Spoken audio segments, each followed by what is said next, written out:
uJesu waya phesheya komfudlana iKedron. Lapho kwakukhona ingadla. Wangena kuyo nabafundi bakhe. NoJudas owamkhaphelayo wayeyazi leyo ndawo, ngoba uJesu wayevama ukuhlangana khona nabafundi bakhe. Ayike uJudas wanikwa ngabapristi abakhulu nabaFarisi iviyo lamabutho nezikhonzi. Wafika nabo khona bephethe izibani nezihlungu nezikhali. uJesu azi konke okuza kumehlela, wasondela kubo wathi, "Nifuna bani na?" Baphendula bathi kuye, uJesu waseNazaretha. uJesu wathi kubo, "Yimi." uJudas owamkhaphelayo wayemi nabo. Kwathi ukuba asho kubo athi, "Yimi," bahlehla nyovane, bawa phansi. Wayesebuya wababuza wathi, "Nifuna bani na?" bathi, uJesu waseNazaretha. waphendula uJesu wathi, "Sengitshelile ukuthi yimi, ngalokho-ke uma nifuna mina, bayeke indaba bahambe." kanjalo kwagcwaliseka izwi ayelishilo lokuthi, kulaba onginike bona angilahlekelwanga noyedwa. uSimon Petrus owayenesinkemba wasikhipha, wagalela isisebenzi sompristi omkhulu, wasinquma indlebe yesokunene. Igama laleso sisebenzi lalinguMalchus. uJesu wayesethi kuPetrus, "Faka isinkemba sakho embodleni, esithi anginike sona ubaba angikusiphuza na?" iviyo lamabutho nenduna enkulu nezikhonzi zamaJuda base bembamba uJesu, bambopha, baqala bamyisa u-Anas ngoba engumukhe kaKheyifasi, owayengumpristi omkhulu ngalowo nyaka. uKheyifasi owayeluleke amaJuda ngokuthi kungcono ukuba umuntu oyedwa afele abantu. Kepha uSimon Petrus nomunye umfundi bamlandela uJesu. Lo mfundi wayaziwa ngumpristi omkhulu. Wangena kanye noJesu egcekeni lompristi omkhulu. Kepha uPetrus wama ngaphandle ngasesangweni. Waphuma-ke omunye umfundi loyo owayaziwa ngumpristi omkhulu, wakhuluma nowesifazane owayelinda isango, wamngenisa uPetrus. Owesifazane owayelinda isango wesuka wakhuluma noPetrus wathi, "Konje nawe ungomunye wabafundi balomuntu na?" wathi, Angisiye. izikhonzi nezisebenzi zazihlezi khona ngasemlilweni zotha, ngoba kwakumakhaza, noPetrus wahlala nazo wotha. Ayike umpristi omkhulu wambuza uJesu ngabafundi bakhe nangemfundiso yakhe. Waphendula uJesu wathi kuye, "Ngakhuluma obala ezweni, ngafundisa njalo endlini zokusonda nasethempelini, lapho ekuthana khona onke amaJuda. Angikhulumanga lutho esithe. Pho-ke ungibuzelani mina na? Buza kulaba bezwile ngakhuluma kubo, yibo abakwaziyo engakukhulumayo mina."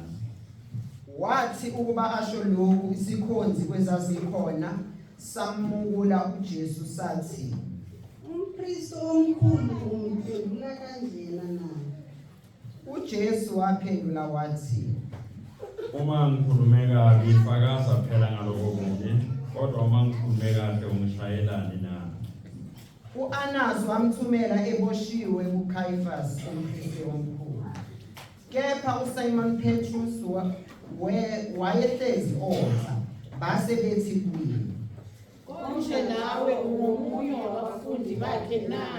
waphika wathi, Angisiye. esinye isikhonzi sompristi omkhulu, isihlobo salowo uPetrus ayenqume indlebe, sasesithi kuye, Angithi ngikubonile unaye engadini na? wabuye waphika uPetrus masinyane lakhala ikhulu. Base bephuma noJesu kuKheyifasi bamyisa endlini yombusi wezwe. Kwakusekuseni, abangenanga kodwa endlini yombusi, benzela ukungangcoliswa ukuze badle iPhasika. Ngakho-ke uPilato waphumela kubo ngaphandle wathi, Lo muntu nimbeka cala yini na? bamphendula bathi, ukuba lo ekesona iselelesi ngasimlethanga kuwe. uPilato wathi kubo, Mthatheni nina, nithethe icala lakhe ngomthetho wakini. amaJuda athi kuye, Asivunyelwe thina ukubulala umuntu. kanjalo kwagcwaliseka izwi likaJesu alisho ekhomba ukuthi uza kufa kufakiwe. Wayesebuyela endlini yakhe uPilato wambiza uJesu wathi kuye, Uyinkosi yamaJuda na? uJesu waphendula wathi, lokho kusho ngokwakho yini kumbe watshelwa ngabanye ngami na? uPilato waphendula wathi, Ngilijuda yini, isizwe sakini nabapristi abakhulu bakulethe kimi, wenzeni na? uJesu waphendula wathi, Umbuso wami awusiwo walomhlaba, ukuba umbuso wambungo walomhlaba, ngempela ikhonzi zami ziyakungilwela ukuba ngingakhashelwe emaJudeni, kodwa umbuso wami awusiwo walapha. uPilato wayesethi kuye, Pho-ke uyiyo inkosi na? waphendula uJesu wathi, Yebo ngiyinkosi mina, ngazalwa ngeza emhlabeni ukuba ngifakazele iqiniso, yilo kweqiniso uyakulizwa izwi lami. uPilato wathi kuye, Iqiniso liyini na? wathi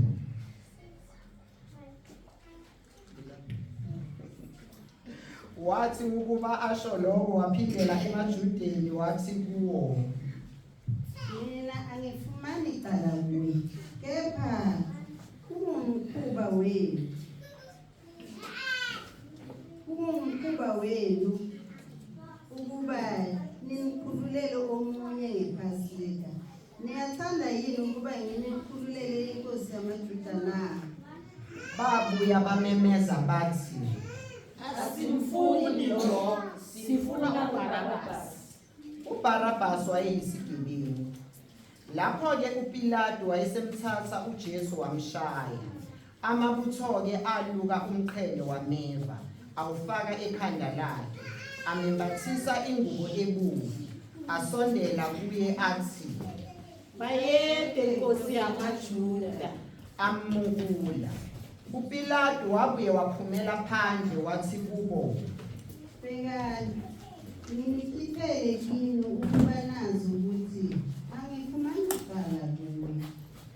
waphuma-ke uJesu enomqhele wameva ekhanda, embethe ingubo ebomvu. uPilato wayesethi kubo, Nangu lo muntu. bathi ukumbona abapristi abakhulu nezikhonzi bamemeza bathi, Mnqamleze, mnqamleze. uPilato wathi kubo, Mthatheni nina nimnqamleze, ngoba mina angifumani cala kuye. amaJuda amphendula athi, Sinomthetho thina, ngalomthetho wayeza, ngoba wazenza indoda kaNkulunkulu. uPilato wathi ukuba ezwe lelizwi wesaba kakhulu. Wabuya wangena endlini yakhe wathi kuJesu, Uwo wakho wena na? kepha uJesu akaphendulanga.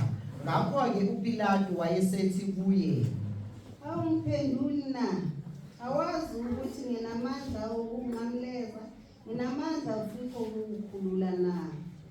uJesu waphendula wathi, Ubungayi kuba namandla alutho kimi, uma ubungawanikwanga ngaphezulu, ngalokho-ke ungikhaphele kuwe, unesono esikhulu kunawe. emva kwalokhu uPilato wafuna ukumkhulula, kodwa amaJuda amemeza athi, Uma ungakhulula lo, ungeke usaba nomngane kaKesari, ngoba phela uzenza inkosi uphambene noKesari. uPilato wathi ukuba ezwe lamazwi wamkhipha uJesu. Wahlala esihlalweni sokuthetha amacala endaweni ethiwa egandeywe ngamatshe, ngesiHebheru Gabatha. Kwakulusuku lokulungiselela iPhasika, kungathi ngehora lesithupha. Wayesethi emaJudeni, Nansi inkosi yenu. kodwa wona amemeza athi, Msuse, umnqamleze. uPilato wathi kuwo, Ngiyinqamleze inkosi yenu na. abapristi abakhulu baphendula bathi, Asinayo inkosi thina ngaphandle kukaKesari. lapho-ke wamnikela kubo ukuba anqanyulezwe. Base bemthatha uJesu bemuka naye. Wathi ukuba azithwalele unqamlezo waphuma waya endaweni ethiwa iCalvary, okuthiwa ngesiHebheru Golgotha. Lapho-ke bamnqamleza kanye nabanye ababili ngalapha nangalapha, uJesu ephakathi kwabo. uPilato waloba incwadi yecala wayifaka phezulu onqamlezweni. Kwakulotshwe ukuthi uJesu waseNazaretha, inkosi yamaJuda. AmaJuda amaningi ayifunda leyo ncwadi ngoba indawo lapho uJesu ayenqanyulezwe khona yayiseduze nedolobha. Kwakulotshiwe ngesiHebheru nangesiGriki nangesiLathini. Ngakho-ke abapristi abakhulu bamaJuda bathi kuPilato, Musa ukuloba uthi inkosi yamaJuda. Loba uthi wathi yena uyinkosi yamaJuda. uPilato waphendula wathi, Engikulobile ngikulobile. amabutho athi esemnqamulezile athatha izingubo zakhe azenza izabelo ezine. Kwaba yilelo butho laba nesabelo nebhantshi. Kodwa ibhantshi lalingenamthungo, lalilukwe lonke kuthathela phezulu. Akhuluma athi, Asingalidabuli, asenze inkatho yokuthi liyakuba ngelikaBaba. kanjalo kwagcwaliseka umbhalo wokuthi, babelana izingubo zami, benza inkatho ngebhantshi lami. Nembala amabutho enza njalo. Kwakumi ngasonqamlezweni likaJesu unina nodadewabo kanina uMaria umkaKhilofa noMaria Magdalena. uJesu wathi ebona unina nomfundi ayemthanda emi khona, wathi kunina, Wena wesifazane, nansi indodana yakho. wayesethi kumfundi. Nangu unyoko. Selokwaba yileso sikhathi umfundi wasemthatha wamgcina ekhaya lakhe. Emva kwalokhu uJesu azi ukuthi konke sekufezekile ukuze kugcwaliseke imibhalo, wathi, Ngomile. kwakukhona isitsha sigcwele iviniga. Baqinisa ilula evinikeni, balihloma ohlangeni, baliyisa emlonyeni wakhe. uJesu eselamukele iviniga wathi, Uphelile. wayesegelisa ikhanda wadedela umphefumulo.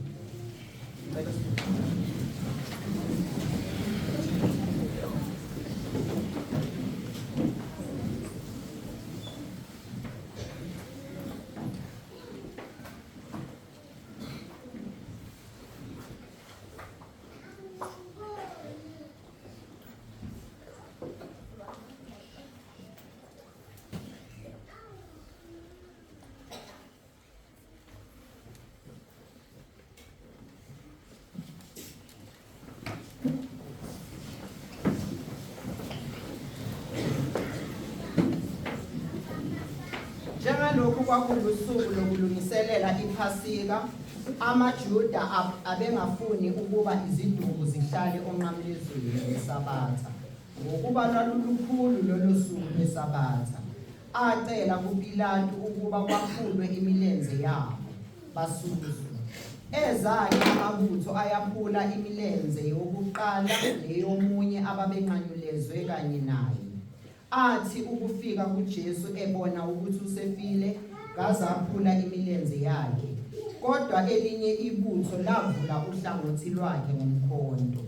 Kwase kuphuma masinyane igazi namanzi. Owakubona lokhu wakufakazela. Ubufakazi bakhe buliqiniso. Uyazi yena ukuthi usho iqiniso ukuze nani nikholwe, ngoba lokhu kwenzeka ukuba kugcwaliseke imibhalo ethi maningaphuli ithambo kuyo.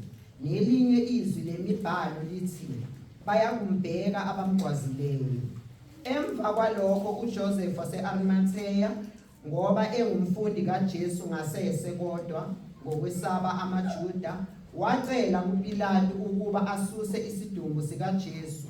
Wavuma-ke uPilato, waya-ke wasusa isidumbu sikaJesu. Kwafika noNikodemu owayezile kuJesu kuqala ebusuku, waletha ixube lamakha nenhlaba, kungathi amaphawundi 100. Base bethatha isidumbu sikaJesu, basisonga ngezindwangu kanye namakha njengesiko lamaJuda lokumbela. Kwakukhona ingadi kuleyo ndawo lapho ayenqanyulezwe khona engadini kwakukhona ithuna elisha okwakungakabekwa muntu kulo. Lapho-ke bambeka uJesu, benzela usuku lokulungisela iPhasika ngokuba ithuna liseduze. Yiwo amazwi enkosi evangelini. Lord,